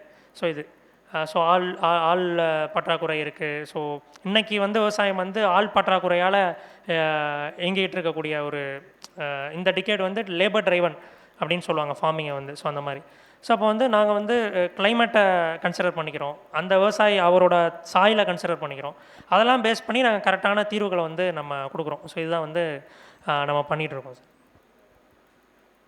ஐயா பாமையன் ஐயா, ஒரு கொஸ்டின் இருக்கு. அவர் கொஸ்டினில் அருண் வந்து அருமையாக ஒரு செய்தி சொன்னார். அதுக்குள்ள கூடுதலான ஒரு தகவல் மட்டும் நாங்கள் சொல்ல விரும்புகிறேன். நீங்களும் உங்கள் ஆய்வுகளில் மாணவர்கள் பயன்படுத்திக்கலாம். இப்போ இந்த வெதர் ஃபோர்காஸ்டிங் சொல்கிறாங்க இல்லையா, எப்படி காலநிலையை வந்து நம்ம வந்து முன்னறிதல் இருக்கு இல்லையா, இதை வந்து நம்முடைய மரபு சார்ந்த அறிவுகளையும் செஞ்சுருக்கிறாங்க. இது பேர் கற்போட்டம்னு கேள்விப்பட்டீங்களான்னு தெரியல, ஒரு சிலர் கேள்விப்பட்டிருக்கலாம். கற்போட்டம், அந்த கற்போட்டம் அப்படின்னு சொல்லுவாங்க. நீங்கள் கூகுள் பண்ணி பாருங்கள். இதை வந்து நாங்கள் என்ன பண்ணோம்னா, இதை ஒரு சின்ன ஆய்வுபூர்வமாக மாற்றினோம். அது ஒரு மரபு சார்ந்த ஒரு ஞானம். அதை வந்து 3ஆக பிரிக்கலாம். ஒன்று வந்து இப்போ இன்றைக்கி இருக்கிற ஐஎம்டி எல்லாம் என்ன செய்கிறாங்கன்னா, 2 ஆஸ்பெக்ட் எடுத்துக்கிறாங்க. ஒன்று வந்து கோள்களுடைய அமைப்பு, அப்புறம் அட்மாஸ்பியர் சொல்லக்கூடிய அந்த மேகங்களுடைய போக்குகள், அதை வச்சு தான் தீர்மானிக்கிறாங்க. 3வது ஒன்றை விட்டுறாங்க. என்ன அப்படின்னா, நாங்கள் என்ன சொல்கிறோம், அதை வந்து விண்ணியல், அப்புறம் வானியல், அப்புறம் மண்ணியல் அப்படின்னு 3ஆக பிரிக்கிறோம். இந்த விண்ணியல் அப்படின்னு சொல்கிறது தான் கோள்களுடைய அமைப்பு, எங்கள் நட்சத்திரம் எப்படி இருக்குது. இப்போ சங்க இலக்கியத்தில் குறிப்பு இருக்குது. ஆணியம் அப்படிங்கிற அந்த குறிப்பிட்ட நட்சத்திரத்தில், அந்த வெள்ளியில் அல்லது விண்மீனில் எங்கே வந்து சூரியன் நகருதோ அப்போ மழை பெய்யும் அப்படிங்கிற குறிப்புகள்லாம் நம்முடைய சங்க இலக்கியத்தில் இருக்குது. அது பெரிய ஆராய்ச்சி. இப்போ உங்களுக்கு போர் அடிக்காதனால எனக்குள்ளே போகல. அடுத்ததாக வந்து அந்த வானியல் சொல்லக்கூடிய அந்த காற்று வளிமண்டலத்தில் நடக்கக்கூடிய போக்குகள், மேகங்கள் எப்படி இருக்குது. இப்போ வந்து நிலாவை சுற்றி வட்டம் கட்டுதல்னு சொல்லுவாங்க. கிட்டக்க வட்டம் கட்டினா எட்டக்க மழை பெய்யும், எட்டக்கம் வட்டம் கட்டினா கிட்டக்க மழை பெய்யும் அப்படிங்கிற ஒரு வகையான பார்வை. 2வது சுருக்கமாக சொல்கிறேன். 3வது மண்ணியல். மண்ணியல்ங்கிறது மண்ணில் நடக்கக்கூடிய நிகழ்வுகள். எடுத்துக்காட்டால் எறும்புகள் வேகமாக வந்து தங்களுடைய உணவு எடுத்து கொண்டு போய் புத்தில் சேர்க்க ஆரம்பிக்கும். அதே போல் ஈசல் அங்கங்கே தென்படும். மழை பெய்யாத காலத்தில் அந்த கரையான்கள் வந்து வேகமாக புத்து எடுத்து கட்டும். பறவைகள் கூடு கட்டும். நீங்கள் பார்த்தீங்கன்னா காக்காக்கள்லாம் கூடு கட்டும் பொழுது அந்த கிளைகளுக்கு உள்ள நெருக்கமாக உள்ளே போய் கூடு கட்டுச்சு அப்படின்னா அந்த ஆண்டு பெரிய மழை இருக்குது அப்படின்னு புரிஞ்சுக்குவாங்க. அதே அது காக்காக்கள் வந்து வெளியே கூடு கட்டுதுன்னு வச்சுங்களேன், அந்த ஆண்டு மழை இருக்காது அப்படிங்கிறது. அதனால தான் அப்புறம் வந்து சம்பா, குருவை 3 வகையான பருவம் இருக்குது நமக்கு. இந்த ஆண்டு எந்த விதை எடுக்கணுங்கிறது அதை வச்சு தீர்மானிப்பாங்க. அப்போ இந்த அறிவு இருக்கு இல்லையா, அது கொஞ்சம் கொஞ்சமாக மறைஞ்சிச்சு. இன்றைக்கி முக்கூடல் பள்ளு அப்படின்னு ஒரு இலக்கியம் இருக்குது. ஏன்னா தமிழில் வந்து 2 வகையான இலக்கிய மரபு இருக்குது. ஒன்று செவியல் மரபு, கிளாசிக்கல் ட்ரெடிஷன். இன்னொன்று வந்து ஃபோக் ட்ரெடிஷன், அதாவது நாட்டார் மரபு. இந்த 2 மரபு நமக்கே உரிய பெருமை. மற்ற இலக்கியம், இப்போ சமஸ்கிருத இலக்கியங்களில் செவியல் மட்டும்தான் உண்டு, அவங்களுக்கு ஃபோக் ட்ரெடிஷன் கிடையாது. இப்படி பல நாகரிகங்கள் இருக்குது. நான் சுருக்கமாக சொல்லிடுறேன். அதனால் இப்போ இந்த 3ஐயும் வைத்துக்கொண்டு நீங்கள் வந்து கணக்கெடுத்தீங்கன்னு வச்சுக்கோங்களேன், இன்னும் கூட நீங்கள் 4ஆக பிரிக்கலாம். இன்னும் நுட்பமாக பிரித்து போனீங்கன்னா 4 அடுக்குகளாக இதை கண்டுபிடிச்சி இதை ஆய்வு செய்தீங்கன்னா, நம்ம துறைகள் யாரும் இதில் ஆர்வம் காட்டலை. நம்ம பல்கலைக்கழகங்களோ ஆராய்ச்சி நிறுவனங்களோ இதுக்குள்ளே வரமாட்டாங்க. அப்படி பண்ணிங்கன்னா இது மிகப்பெரிய, ஏன்னா குறிப்பிட்ட நாளில் நீங்கள் நல்லா கவனித்து பாருங்கள். நிறையா பேர் விவசாய குடும்பத்தில் வந்திருப்பீங்க. உங்கள் அப்பா அம்மா அல்லது தாத்தா பாட்டி அவங்க என்ன பண்ணால் குறிப்பிட்ட நாளில் நம்முடைய சடங்குகள் இருக்கு இல்லையா, கல்ச்சரல் ஆஸ்பெக்ட்ஸு, அதாவது பண்பாட்டு அடையாளங்கள், சடங்குகளெல்லாம் பார்த்திங்கன்னா இதோட இணைஞ்சிருக்கும். குறிப்பிட்ட நாளில் அவங்க சரியாக வந்து விதை போடுவாங்க. இது வந்து எப்படின்னா அந்த குறிப்பிட்ட நாளில் ஒரு விழா இருக்கும், ஒரு பண்டிகை இருக்கும், அதோட இணைச்சிருப்பாங்க. இதை பற்றியான ஆய்வுகளை நம்ம செய்யலை. அது மட்டும் இல்லை, இப்போ ஆடிப்பெருக்கு சொன்னாங்க இல்லையா, ஆடிப்பெருக்கு ஏன் வந்து மக்கள் கொண்டாடுறாங்க அப்படின்னா, தஞ்சாவூர்காரங்களுக்கு தெரியும், அவர் திருவையாக இருக்கார். தஞ்சாவூர் மக்கள் தான் பெரும்பாலும் கொண்டாடுவாங்க. என்ன காரணம்னா, மழை பெய்யாதப்ப ஆற்றுல தண்ணி வரும், அப்போ ஒரு பெரிய மகிழ்ச்சி. மழை பெஞ்சு தண்ணி வருது வேற, கர்நாடகாவில் மழை பெஞ்சு நமக்கு காவிரி வழியாக தண்ணி வருது, அப்போ ஒரு மகிழ்ச்சி கொண்டாட்டம், அதுதான் ஆடிப்பெருக்கு. இந்த மாதிரியான பண்பாட்டு கூறுகளை நம்ம ஆய்வு செய்யலை. இதெல்லாம் பண்ணோம்னா ஒரு குறிப்பிட்ட நாளில் அந்த பகுதியில் கூட விவசாயி, இப்போ இன்றைக்கி ஐஎம்டி கொடுக்குறது கூட பார்த்திங்கன்னா பொதுவாக தான் கொடுப்பாங்க.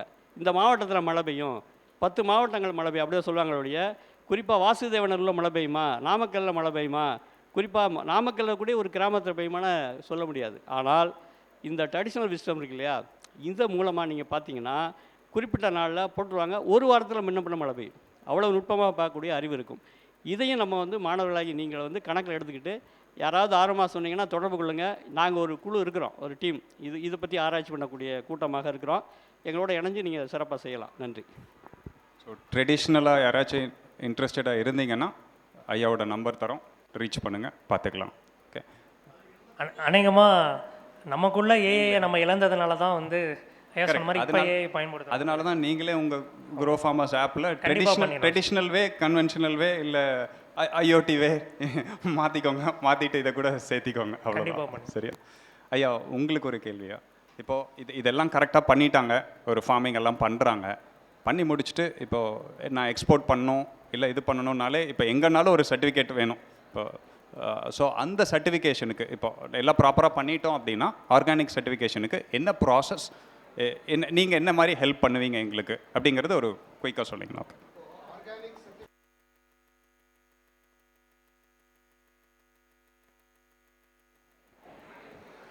ஆர்கானிக் சர்டிஃபிகேஷனு ரொம்ப முக்கியம் வாய்ந்த ஒரு பொருளாக பேசப்படுது. இப்போது உலகம் பூராவும் ஒரு வருஷத்துக்கு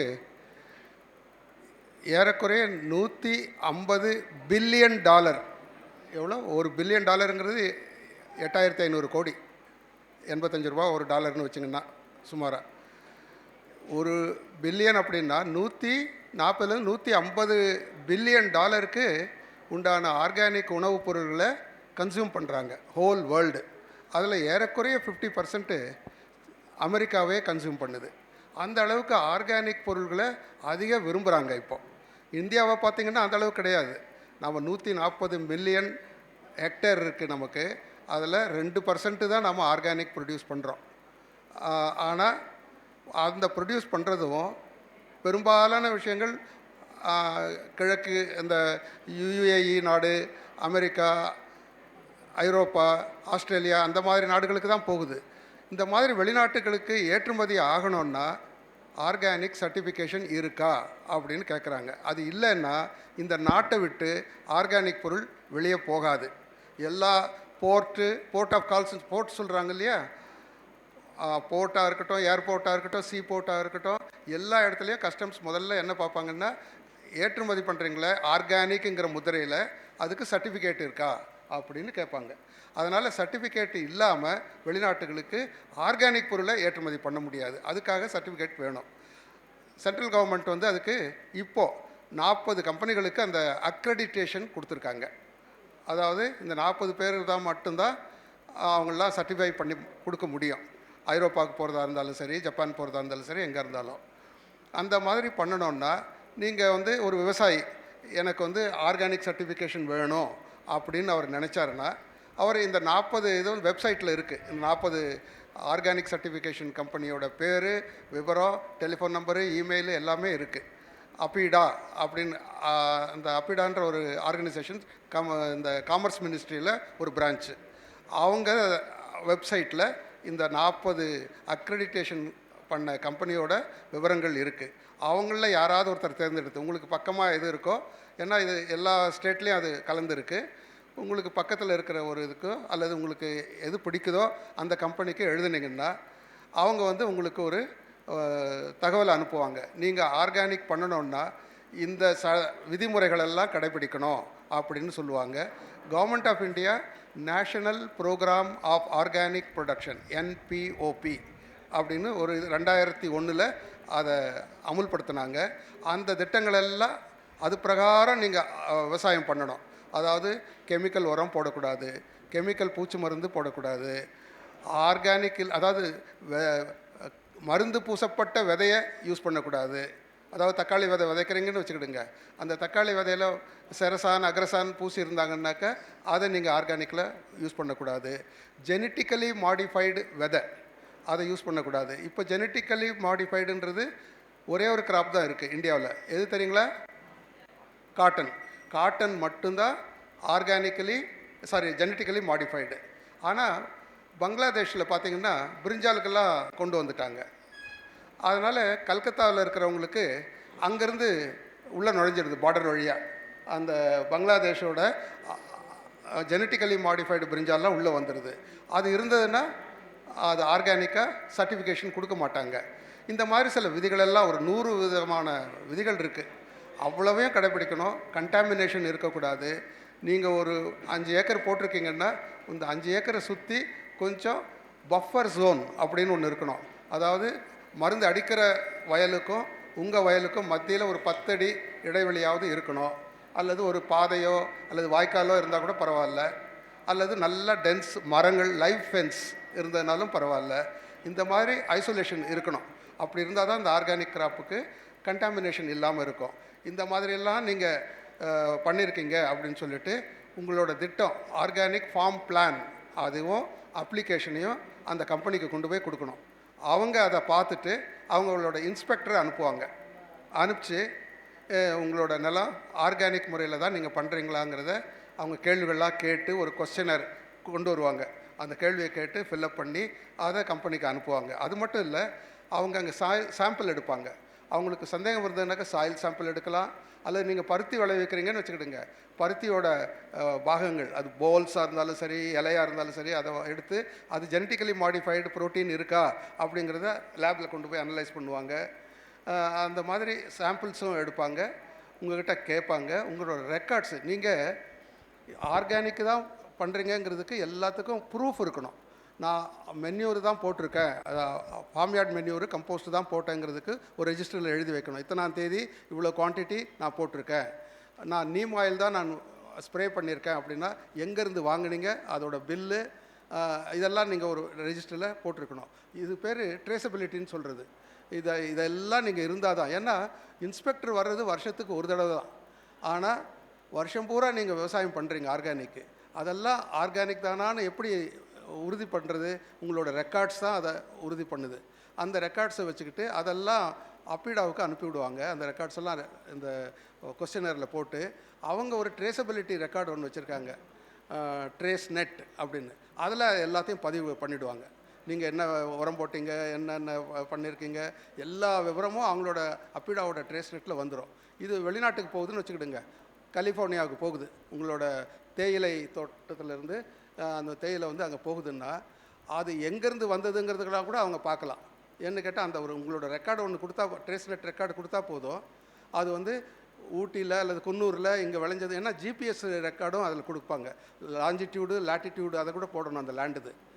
அப்படி போடும்போது இது ஊட்டியிலேருந்து தான் வந்தது அப்படிங்கிற ட்ரேசபிலிட்டி அவங்களுக்கு கிடைக்கும். ஸோ இந்த மாதிரி எல்லா ஃபார்மெல்லாம் ஃபில்லப் பண்ணி ஆர்கானிக் ஃபார்ம் பிளானை கொடுத்து இன்ஸ்பெக்டர் அதை இன்ஸ்பெக்ட் பண்ணி அதை ஒரு ரிவ்யூவர் அதை பார்த்து இதெல்லாம் பண்ணிவிட்டு அதுக்கப்புறம் அவங்க சர்டிஃபிகேட் வழங்குவாங்க.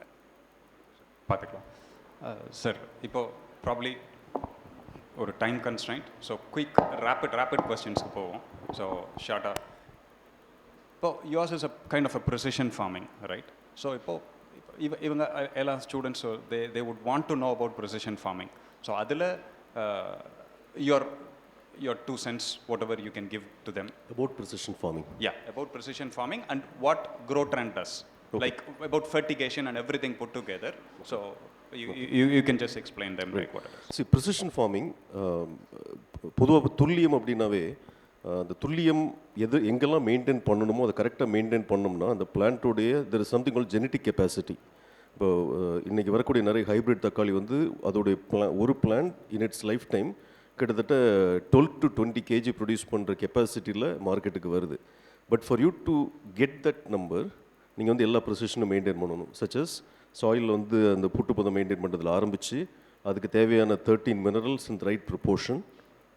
பட் இதுவே ஒரு பாலி ஹவுஸாக இருந்ததுன்னா சரியான விபிடின்னு சொல்லுவாங்க, வேப்பர் ப்ரெஷர் டெஃபிசிட், அதாவது ratio between temperature and humidity. அப்புறம் வந்து நம்ம சன்லைட் ஸ்பெக்ட்ரம் இருக்குல்ல, ஃபோட்டோசிந்தட்டிக்கலி ஆக்டிவ் ரேடியேஷன், அதில் வந்து ஃபோட்டான்ஸ் இருக்குது லைட்டில். அந்த ஃபோட்டான்ஸ் வந்து எந்த அளவுக்கு நம்ம லீஃபில் இருக்கக்கூடிய எலக்ட்ரான்ஸ் அட்ராக்ட் பண்ணுதோ, that is what is called the efficiency of photosynthesis. So the whole objective of precision farming is to improve this efficiency of photosynthesis.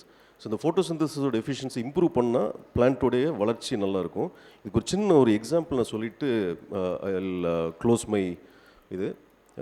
கடலூரில் ஒரு ஃபார்மில் வந்து தே வாண்ட் டு டூ மஞ்சள் கல்டிவேஷன். பட் கடலூர் வந்து because it is rainfed region, மஞ்சள் is not possible. அப்படி சொன்ன உடனே அந்த ஃபார்மர் வந்து ஒரு பயங்கர ஆர்வத்தில் என்ன பண்ணாருன்னா, ஒரு குவாரி புதுசாக ஆரம்பித்தாங்க. அந்த டாப் சாயில் இருக்கும்ல, அதை வந்து லோடாக எடுத்துகிட்டு வந்து அவர் வயலை வந்து ஃபில் பண்ணி ஒரு 4 அடிக்கு ஹைட்டை இன்க்ரீஸ் பண்ணிட்டார். அவ்வளோ ஆர்வம் அவருக்கு. அங்கே என்ன பண்ணோம், பெட் ஃபார்மிங் பண்ணி, இப்போ நீங்கள் ஈரோடில் பார்க்குற மாதிரி பெட் இல்லை, ஆக்சுவலாக ஒரு 3 அடி அகலம் 1-2 அடி உயரத்துக்கு பெட் ஃபார்ம் பண்ணி, அதில் வந்து மல்ச் ஷீட் போட்டு டபுள் இன்லைன் லேட்ரல்ஸ், அது ரொம்ப துல்லியமான லேட்ரல்ஸ் அதை போட்டு, அதில் எங்கள் டெக்னாலஜியை யூஸ் பண்ணி வெரி ப்ரிசைஸ்லி கால்குலேட்டட் மினரல்ஸ், அதாவது அந்த பிளான்ட்டு அதோடைய அன்னைக்கு இருக்கிற ஸ்டேஜுக்கு டூரிங் ஃபோட்டோசிந்தசிஸ் எந்த மினரலில் எத்தனை ppm எடுக்க முடியும் அப்படிங்கிற அளவுக்கு துல்லியமாக கால்குலேட் பண்ணி we were only injecting to that precision. End result என்ன நடந்ததுன்னா, ஹார்வெஸ்ட் அன்னைக்கு people who came for harvest அவங்க வந்து, சார் நீங்கள் வந்து பயங்கரமான ஆர்கானிக் ஏதோ பண்ணியிருக்கிறீங்க, சீக்ரெட் வெளியே சொல்ல மாட்டேங்கிறீங்க அப்படின்ட்டு அந்த ஓனர்கிட்ட சண்டை போட, ஓனர் வந்து எனக்கு ஃபோன் பண்ணி, then we had a video conference with the people who came for harvest. அவங்களோட வாதம் என்னென்னா, சார் நீங்கள் இன்ஆர்கானிக் பண்ணியிருந்தால் எப்படி இவ்வளோ மண்புழு இருக்கும் அப்படின்ட்டு. அப்போ எனக்கே புரியல, என்னப்பா இது நம்ம வந்து இந்த பெட்டில் வந்து சாணம் கூட போடல, எப்படி இவ்வளோ மண்புழு வந்ததுன்னு எனக்கும் புரியல. அதுக்கப்புறமா we are actually associated with national university of Singapore. இந்த கேள்வியை நான் அவங்கள்ட்ட கொண்டு போனேன், எப்படிங்க இன்ஆர்கானிக்கில் எவ்வளோ மண்புழு வந்திருக்க முடியும். Then I got the answer. என்ன ஆன்சர்னா, இது ஒரு முக்கியமான விஷயம், please keep this in mind. என்னென்னா, there is something called regenerative farming. அதில் நிறைய கான்செப்ட்ஸ் இருக்குது. One of the concepts happens to be இந்த ஃபோட்டோசிந்தசிஸ் எஃபிஷியன்சி இம்ப்ரூவ் பண்ணுறோன்னு வச்சுக்கோங்களேன்.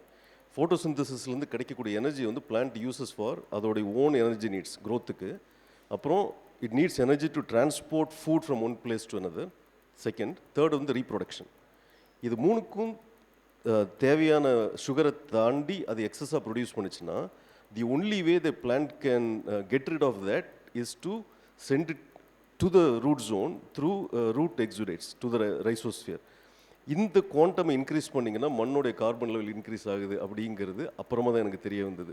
Therefore, I don't get into சித்தாந்தம் because I'm agnostic to both organic and inorganic, but இந்த ஒரு மெத்தடில் வந்து we were able to practically improve அந்த soil organic carbon from 0.1 to 0.8 by following inorganic principle. But I'm not advocating inorganic principles or organic principles.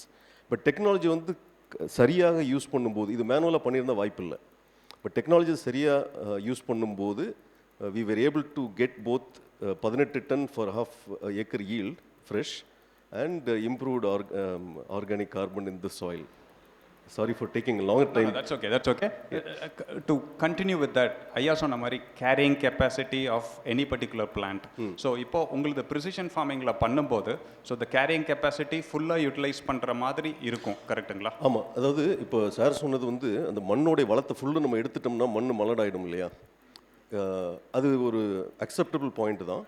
So what we do is, மண்ணில் என்ன இருக்குது, அந்த பிளான்ட்டுக்கு அதோட லைஃப் டைமில் என்ன வேணும் அப்படிங்கிறத கால்குலேட் பண்ணி, அந்த டெல்டா இருக்கு இல்லையா, அந்த டெல்டாவை அன்னைக்கு உள்ள ஃபோட்டோசிந்தசிஸுக்கு எவ்வளோ தேவையோ அதை மட்டும் இன்ஜெக்ட் பண்ணிகிட்டே இருப்போம். அப்போ அந்த plant takes it. Correct. But இப்போ ஜென்ரலாக ஒரு ஃபார்மராக கேட்குறேன், ஒரு பாத்தி ஃபுல்லாக போட்டிருக்கீங்க ஒரு இதில், ஃபஸ்ட்டு பிளான்ட் நல்லா வளர்ந்துருக்கும், ஒரு 2வது 3வது பிளான்ட் ஒழுங்காக வளர்ந்துருக்காது, பட் நீங்கள் இன்ஜெக்ட் பண்ணுறது எல்லாமே காமனாக தானே இருக்கும். ஸோ அதை எப்படி ஹேண்டில் பண்ணல? இல்லை, அந்த யூனிஃபார்மிட்டி ப்ராப்ளம் இல்லாமையே நம்ம டே ஒன்லேருந்தே பிளான் பண்ணிவிடுவோம். அந்த இரிகேஷன் பிளான் பண்ணுறோம் இல்லையா, அப்போ வந்து there something call hydraulic design.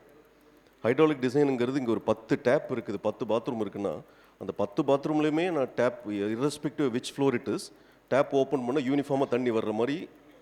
ஆமாம், அதை வந்து நம்ம அக்ராஸ் த ஃபார்ம் டிசைன்லேயே ஹேண்டில் பண்ணிவிடுவோம்.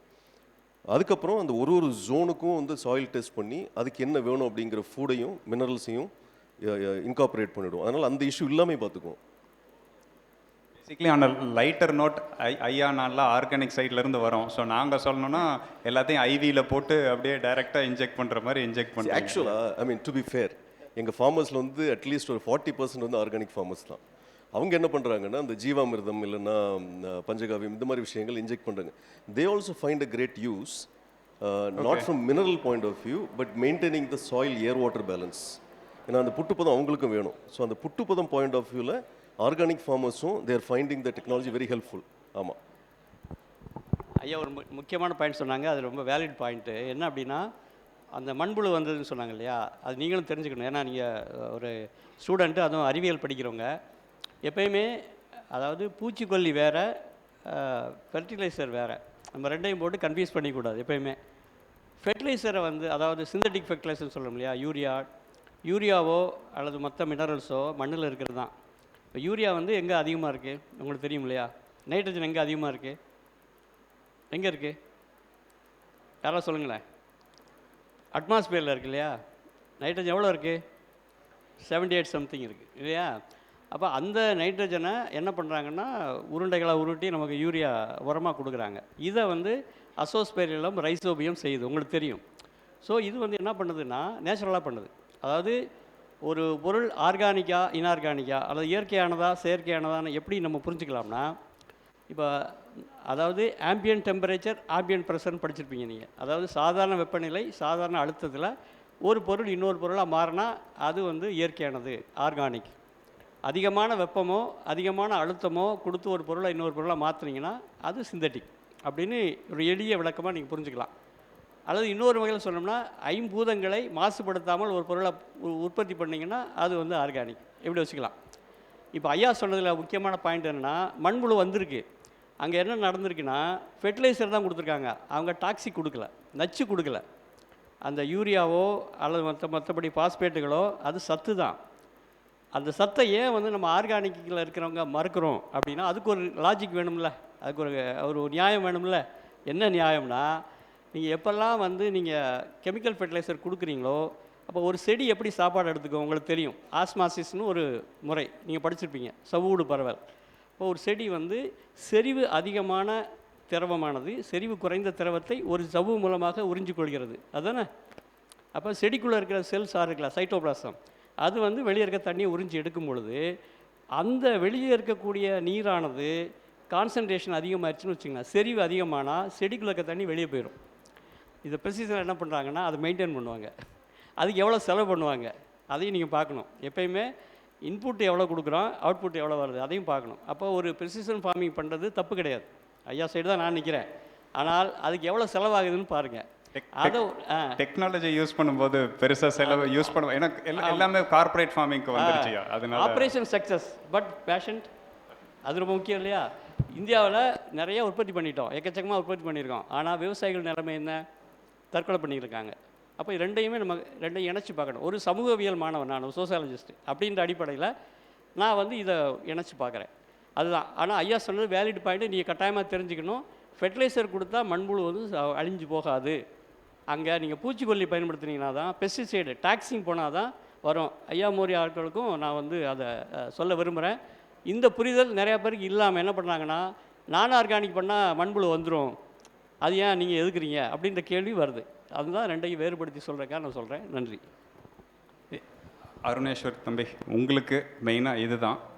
ஸோ இப்போது ஜியோ டேக்கிங் ஆகட்டும், ஸோ ஒரு சாயில் ஜியோ டேக் பண்ணி அந்த பர்டிகுலர் சாயில் கண்டிஷனுக்கு என்ன க்ராப் போடலாம் அப்படிங்கிற மாதிரி அடுத்து உங்கள் இதில் இருந்துச்சுன்னா இன்னும் பெட்டராக இருக்கும். ஸோ அதையும் கொஞ்சம் நீங்கள் அடுத்த ஸ்டேஜுக்கு எடுத்துகிட்டு போகும்போது அதை கொஞ்சம் பாருங்கள்.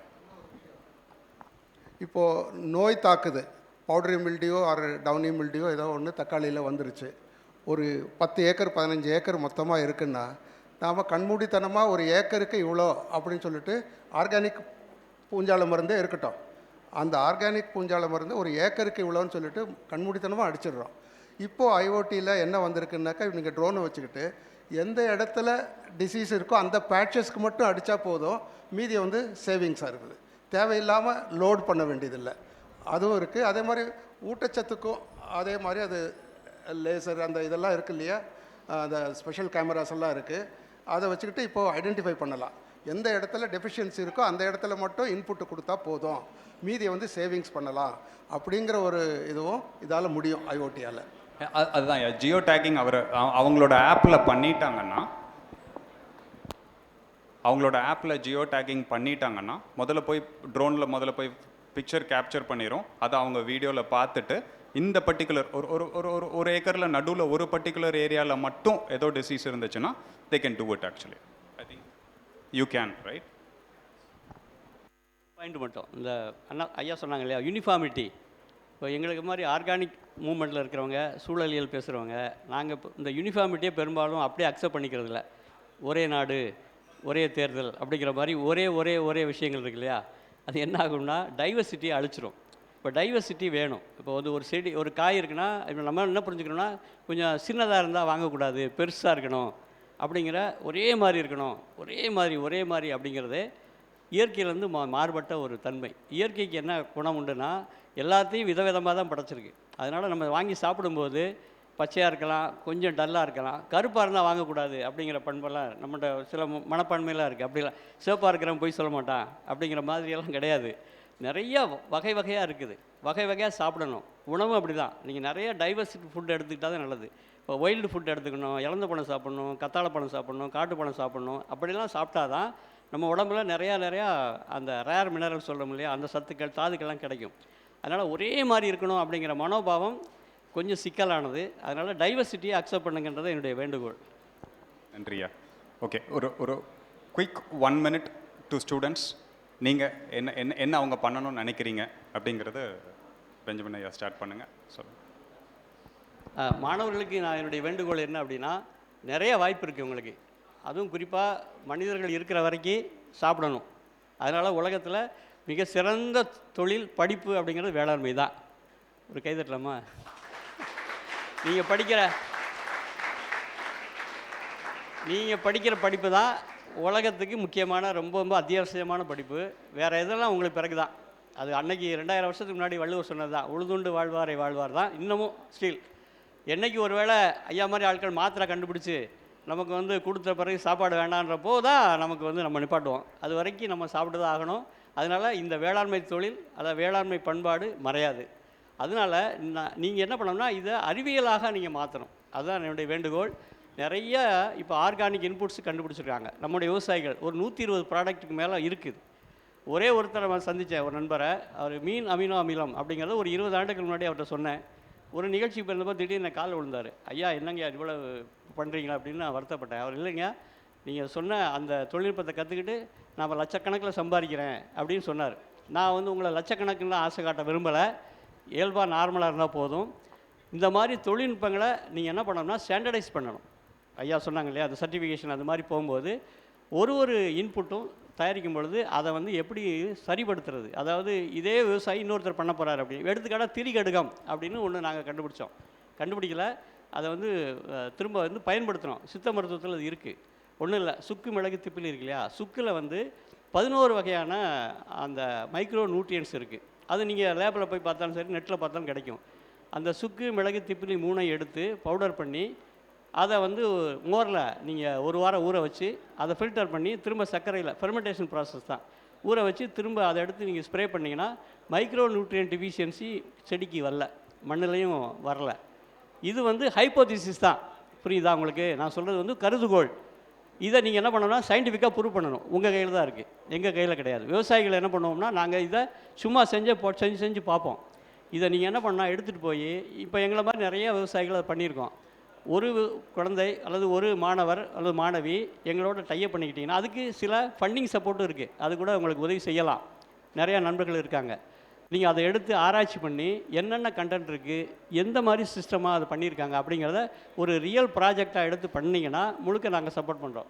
அந்த மாதிரி ஆர்கானிக் இன்புட்டுக்கு நீங்கள் நிச்சயமாக நீங்கள் எங்களோட இணைஞ்சிக்கிட்டிங்கன்னா செய்யலாம். இது ஒரு ஏரியா.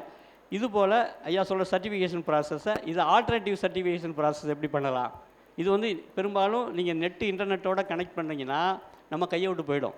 ஒரு கட்டத்தில் நெட்டை யார் கண்ட்ரோல் பண்ணுவாங்கன்னு உங்களுக்கு தெரியும். நான் அதுக்குள்ளே அரசியல் பேச விரும்பலை, எந்த மாதிரி போகுதுன்றது உங்களுக்கு தெரியும். அதனால் ஆல்டர்னேட்டிவ் சிஸ்டம், சர்டிஃபிகேஷன் சிஸ்டம், அல்லது ஆல்டர்னேட்டிவ் நம்முடைய மேனேஜ்மெண்ட் சிஸ்டம், அதெல்லாம் நீங்கள் வந்து உங்களுக்கு கொஞ்சம் வயசுனால நீங்கள் நிறையா செய்ய முடியும், உங்களுக்கான வாய்ப்பு இருக்குது, நீங்கள் அதை முயற்சி பண்ணுங்கள். அந்த மாதிரி புதிய புதிய வேலைகளுக்குள்ளே நீங்கள் நுழைஞ்சிங்கன்னா அதுக்கு நாங்கள் உங்களுக்கு பின்னாடி இருந்து ஊக்குவிப்போம், உதவி செய்வோம். நன்றி. ரொம்ப நன்றியா. ஆக்சுவலாக என் சைடில் பதிலுக்கு பதிலாக ஒரு கேள்வி கேட்குறேன். ஸ்டூடெண்ட்ஸ், ஒன் செகண்ட், இல்லை நான் கேட்குற கேள்விக்கு பதில் சொல்லுங்கள். எத்தனை பேர் இந்த குரூப்பில் IAS IPS group A group பிக்கெல்லாம் ப்ரிப்பேர் பண்ணிகிட்டு இருக்கிறீங்க? இல்லைன்னா எத்தனை பேர் ப்ரிப்பேர் பண்ணலை?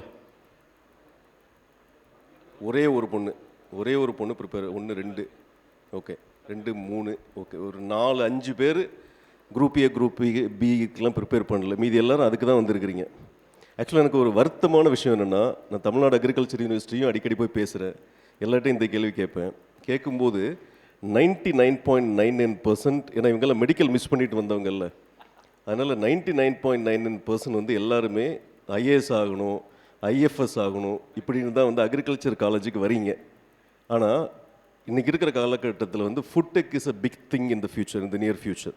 ஃபுட்டுங்கிறது அடுத்த வாரே வந்து தண்ணினாலையும் உணவுனாலையும் வரும்னு தான் ப்ரெடிக்ட் பண்ணிகிட்டு இருக்கிறாங்க. அதனால் என்னோடய ஒரே ஒரு வேண்டுகோள், நான் இவ்வளோ பேர் உங்களுக்கு வேண்டி வந்து பேசுகிறாங்க, அது புண்ணியம் இல்லாமல் போயிடும். அதனால் எனக்கு இருக்கிற ஒரே ஒரு வேண்டுகோள் என்னென்னா, ஃபுட் டெக்னாலஜி அண்ட் அக்ரிகல்ச்சர் வந்து நியர் ஃபியூச்சரில் ஒரு பெரிய ஸ்கோப் இருக்கக்கூடிய டெக் ட்ரிவன் மேசிவ் இண்டஸ்ட்ரியை மாறப்போகிறதுக்கான எல்லா அறிகுறிகளும் நீங்கள் வெஸ்டர்ன் கண்ட்ரீஸில் ஏற்கனவே பார்க்கலாம். யூஎஸில் அந்த அளவுக்கு இன்னும் இல்லை. வெஸ்டர்ன் மீன் பண்ணுறது யூரோப்பியன் கண்ட்ரீஸ். உலகம் ஃபுல்லாக அந்த மைக்ரேஷன் வந்து நடந்துகிட்டு இருக்குது. இன்ஃபேக்ட் வேர்ல்டு ஹெல்த் ஆர்கனைசேஷனோட பிக்கெஸ்ட் ஃபண்டிங்கே இப்போ வந்து இந்த டெக் ட்ரிவன் அக்ரிகல்ச்சருக்கும் ஃபுட்ஸ் செக்யூரிட்டிக்கு தான் வந்துட்டு இருக்குது. சிங்கப்பூர் ஃபார் எக்ஸாம்பிள் 30-30 கோல்ஸ், அது மாதிரி பஹ்ரைன், சவுதி, இவங்க எல்லாருமே வந்து 2030க்குள்ளே அவங்களுடைய ஃபுட்டை செக்யூர் பண்ணணும்னு ஏகப்பட்ட வேலை பண்ணிகிட்டு இருக்கிறாங்க. உங்களுக்கெல்லாம் நல்ல ஸ்கோப் இருக்குது. அதனால் தயவுசெய்து இதில் இருக்கிற ஸ்கோப்பை ஃபஸ்ட்டு புரிஞ்சுக்கிட்டு, I mean there is so much you can do in this field. அதனால் என்னோட ஒரே வேண்டுகோள், ப்ளீஸ் எந்த விஷயத்தை படிக்கிறீங்களோ try to make a career out of that. True 1966க்கும் 2025க்கும் ஒரு சின்ன கம்பாரிசன் பண்ணுறேன். அப்போ 50 கோடி மக்கள் இருந்தாங்க.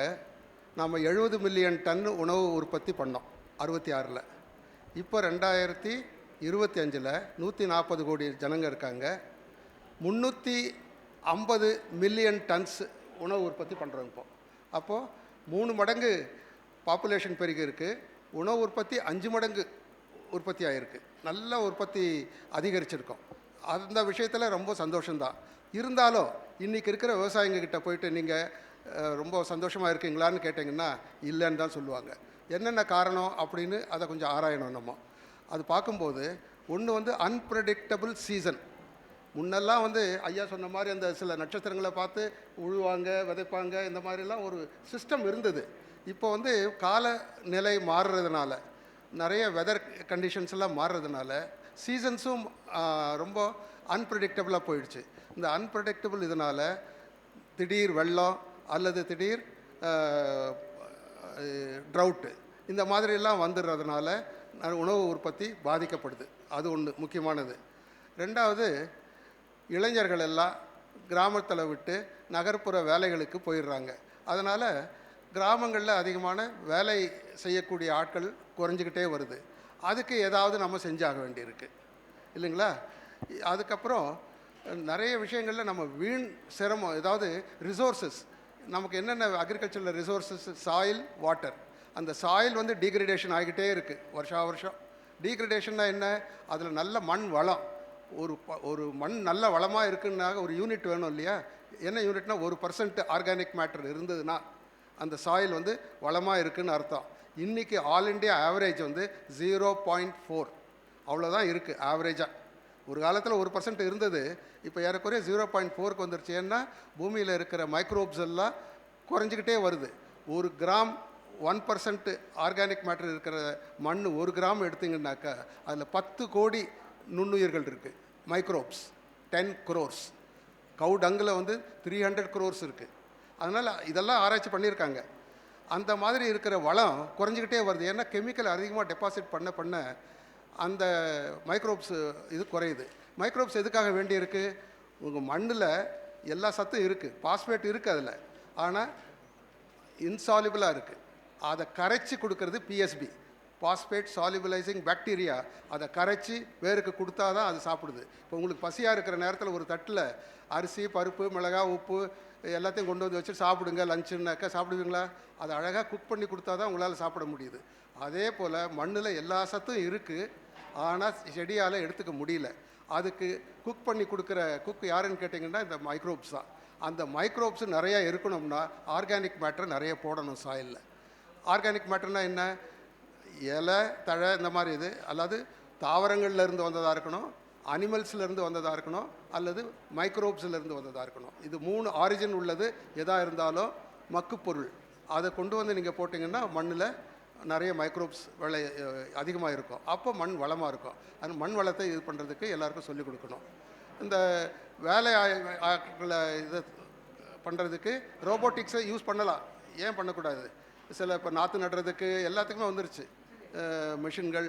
அது இல்லாமல் ஐஓடியாகவும் வந்துருச்சு, ஆட்டோமேட்டிக்காக பண்ணுறதும் வந்துருச்சு. இரிகேஷன் சத்தியம் அவங்க இதில் வந்து ப்ராஜெக்ட்லாம் பார்த்தீங்கன்னாக்கா நீர் வீணாக போகிறத தடுத்து 30%லேருந்து 40% நீரை சேமிக்க வைக்கிற வழியெல்லாம் அவங்க பண்ணுறாங்க சத்தியம் ப்ராஜெக்டில்.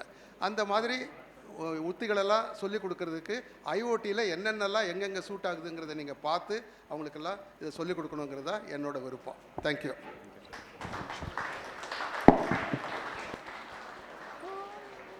ஸோ அக்ரிகல்ச்சர் கிராஜுவேட்டாக நான் உங்களுக்குலாம் சொல்லிக்க விரும்புகிறது பார்த்தீங்கன்னா, ஸோ நானும் பேசிக்காக இப்போ பெஞ்சமின் சார் உங்கள்கிட்ட ஒரு கேள்வி கேட்டார். ஸோ அது மாதிரி வந்து எங்கள் வீட்டில் வந்து அக்ரிகல்ச்சர் படிக்கிறேன்னு சொன்னதுக்கு வந்து எங்கள் அப்பா ஒத்துக்கலை. ஸோ அப்போ வந்து ஐஏஎஸ் ஆகலாம், ஐஏஎஸ் இது அக்ரி படித்தா ஐஏஎஸ்க்கு படிக்கலாம் அப்படின்னு சொன்னதுனால தான் ஒத்துக்கிட்டாங்க. பட் ஆனால் பேசிக்காக எனக்கு அக்ரிகல்ச்சர் பிடிச்சி படித்தேன். ஸோ இப்போ நம்ம இங்கே வந்து பார்த்தீங்கன்னா இப்போ சார் இன்னொன்று சொன்னார், நிறைய பேர் வந்து மெடிக்கல் லைனை வந்து ஃபஸ்ட் ஆப்ஷனாக வச்சுட்டு செகண்ட் ஆப்ஷனாக அக்ரிகல்ச்சர் வச்சு கிடைக்காம வந்தவங்க நிறைய பேர். ஸோ இந்த மாதிரி வந்து அக்ரிகல்ச்சர் ஃபீல்டு வந்து கிராஜுவேட்ஸ் வந்து இப்படி தான் நிறைஞ்சிருக்காங்க ஸ்டூடெண்ட்ஸ் வந்து. எனிவே இங்கே வந்தாச்சு. ஸோ நீங்கள் வந்து பார்த்தீங்கன்னா இங்கே நிறைய ஆப்பர்ச்சுனிட்டிஸ் வந்து நமக்கு அதிகமாக இருக்குது. இப்போ வந்து வெளிநாடுகளில் வந்து அதிகமான இந்தியன்ஸ் இருக்காங்க இல்லையா? அதிகமான இந்தியன்ஸ் எந்த துறைகளில் இருக்காங்க? ஐடி ஃபீல்டில் இருக்காங்க. ஸோ அது மாதிரி இப்போ பெஞ்சமின் சார் முக்கியமான ஒன்று சொன்னார், இந்த மாதிரி எல்லா கண்ட்ரீஸும் வந்து அவங்கவுங்களோட ஃபுட் செக்யூரிட்டியை வந்து ப்ரொடக்ட் பண்ணுறதுக்காக நிறையா பண்ணிகிட்ருக்காங்க. நான் கூட ஒரு 2 மாதத்துக்கு முன்னாடி நபார்டு மூலமாக ஒரு மும்பையில் ஒரு நெதர்லாண்ட்ஸ் பேஸ்டு ஒரு இது பண்ணாங்க. ஸோ அவங்க வந்து அவங்களோட யுனைடெட் அரப் எமிரேட்ஸில் பார்த்தீங்கன்னா அது பாலைவனம். ஸோ அங்கே வந்து அவங்க வந்து கிட்டத்தட்ட 70% ஆஃப் த உணவு உற்பத்தியை வந்து அவங்களே உற்பத்தி பண்ணணும் அப்படிங்கிற முன்னெடுப்பு வந்து அங்கே நடந்துகிட்ருக்கு. ஃபுல் அண்ட் ஃபுல் பாலிஹவுஸில் பண்ணிகிட்ருக்காங்க. ஸோ இப்போ அதுக்கெல்லாம் வந்து டெக்னிக்கல் நாலேஜ் வந்து தேவை, டெக்னிக்கல் கிராஜுவேட்ஸ் தேவைப்படுறாங்க. ஸோ அங்கெல்லாம் நமக்கு வந்து வேலைவாய்ப்புகள் இருக்குது. நீங்கள் வந்து நாட் ஜஸ்ட் இந்தியன் கம்பெனிஸ், இங்கே இருக்கக்கூடிய கம்பெனிஸில் போய் மருந்து விற்கிறது இந்த மாதிரி மட்டும் இல்லாமல் உலகளாவிய அளவில் வந்து அக்ரி கிராஜுவேட்ஸ்க்கு வந்து இப்போ எப்படி ஐடி ஃபீல்ட்ஸில் வந்து இன்றைக்கி போய் சுந்தர் பிச்சை உருவாகிறாரோ அது மாதிரி நீங்கள் வந்து சிஓ ஆகலாம். ஏன் முடியாது?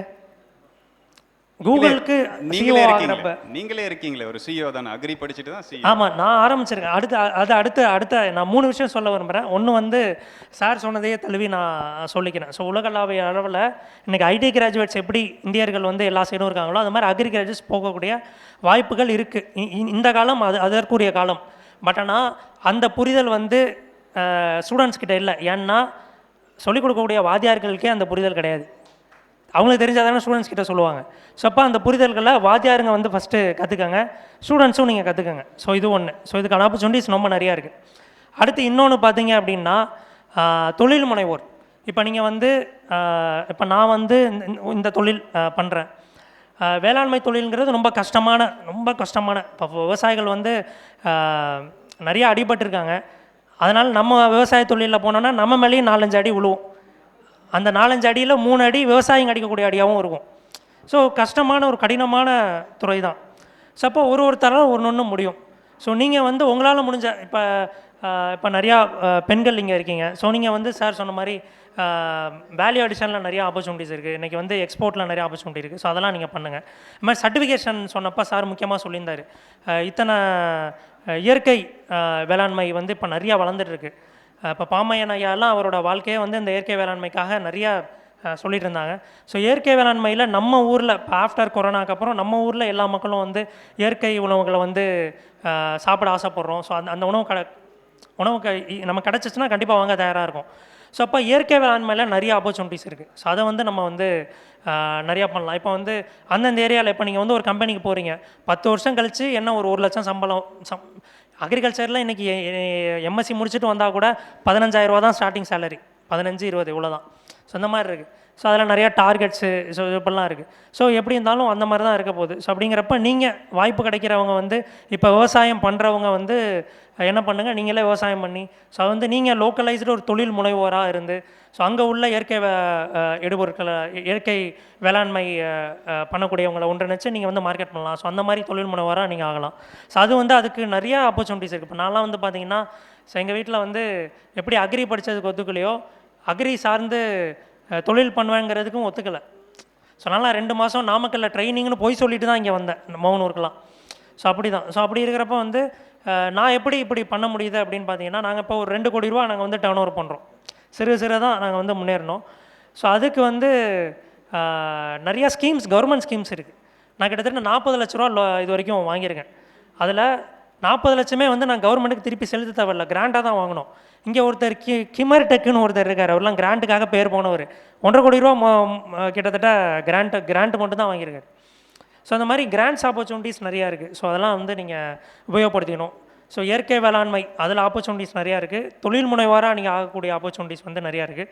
அதே மாதிரி அக்ரி கிராஜுவேட்ஸ்க்கு இன்றைக்கி வந்து இந்தியன் பேஸ்டு கம்பெனிஸ் அதிகமாகுது. அதே நேரத்தில் உலகளாவிய அளவில் இன்றைக்கி ஐடி ஃபீல்டு எப்படி இருக்கோ அது மாதிரி அக்ரி கிராஜுவேட்ஸ் தான் உலகத்தில் எங்கே உணவு உற்பத்தி நடந்தாலும் நம்ம அக்ரி கிராஜுவேட்ஸ் தான் அதை பண்ணியிருக்கணும். ஸோ அந்த மாதிரி ஆப்பர்ச்சுனிட்டிஸ் இருக்குது. ஸோ அதை நீங்கள் வந்து எக்ஸ்ப்ளோர் பண்ணுங்கள். நன்றி. இன்னொரு வாய்ப்பு, நாங்கள் ஒரு கூட்டு பண்ணை செய்கிறோம் சொல்லணும் இல்லையா, கலெக்டிவ் ஃபார்ம், அதாவது ஒரு ஈகோ வில்லேஜ். இந்த ஈகோ வில்லேஜுங்கிறது இப்போ உலகத்தில் ஒரு பெரிய கான்செப்டாக வளர்ந்துட்டுருக்கு. பல இடங்களில் நீங்கள் ஈகோ வில்லேஜ்னு கூகுள் பண்ணி பார்த்தீங்கன்னா உங்களுக்கு எந்தெந்த ஒரு நாட்டில் எங்கெங்கெல்லாம் இருக்குது, உலகம் முழுவதும் அது தீவிரமாக பரவிட்டு வரக்கூடிய ஒரு இயக்கம். இதில் நீங்கள் ஒரு கிராஜுவேட்டாக இருக்கிறவங்க உங்கள் பகுதியில் இருக்கக்கூடிய ஒரு 50 ஏக்கர் விவசாயிகளோடு இணைஞ்சு 50 ஏக்கரை நீங்கள் தேர்வு செய்து அங்கே வீடுகள், பயிற்சி மையங்கள், மருத்துவமனைகள், வெல்னஸ் சென்டர் இந்த மாதிரியான ஒரு சின்ன கிராமம் மாதிரி அதை உருவாக்குனீங்கன்னா அதுக்கான ஃபண்டிங் ஆப்பர்ச்சுனிட்டிஸ் நிறையா இருக்குது. நீங்கள் அரசுகிட்டையுமே இருக்குது, தனிநபர்கள் பண்ணுவாங்க. இப்போ நாங்கள் பண்ணுறதுலாம் கிட்டத்தட்ட ஒரு 10 கோடி ரூபா 15 கோடி ரூபா சாதாரணமான ஒரு இன்வெஸ்ட்மெண்ட்டு. அதில் வந்து உடனடியாக கிடச்சிது.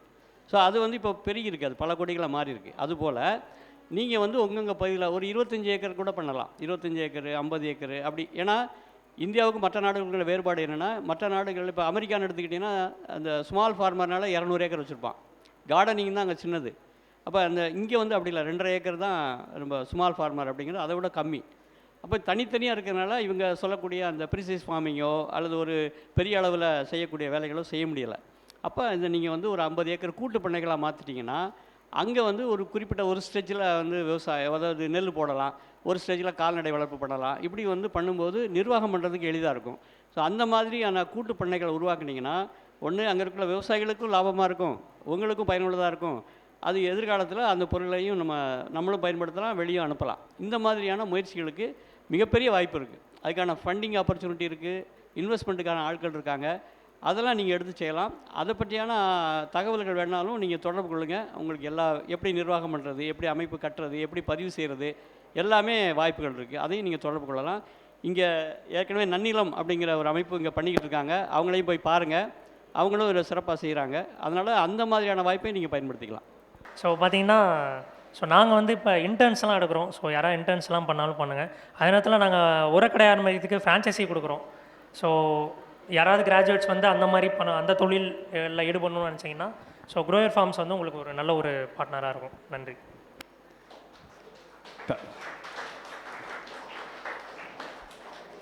எல்லோரும் லஞ்சுக்கு பயங்கரமாக வெயிட் பண்ணிகிட்டு இருப்பீங்க. ஓகே, பட் இந்த மாதிரி ஒரு பேனலிஸ்ட்டை வச்சுட்டு நம்ம இன்னும் கொஞ்சம் டைம் இருந்தால் நல்லா தான் இருக்கும். ஆனால் இதுக்கு மேலே கண்டிப்பாக இருக்க மாட்டீங்கன்னு எங்களுக்கும் தெரியும்.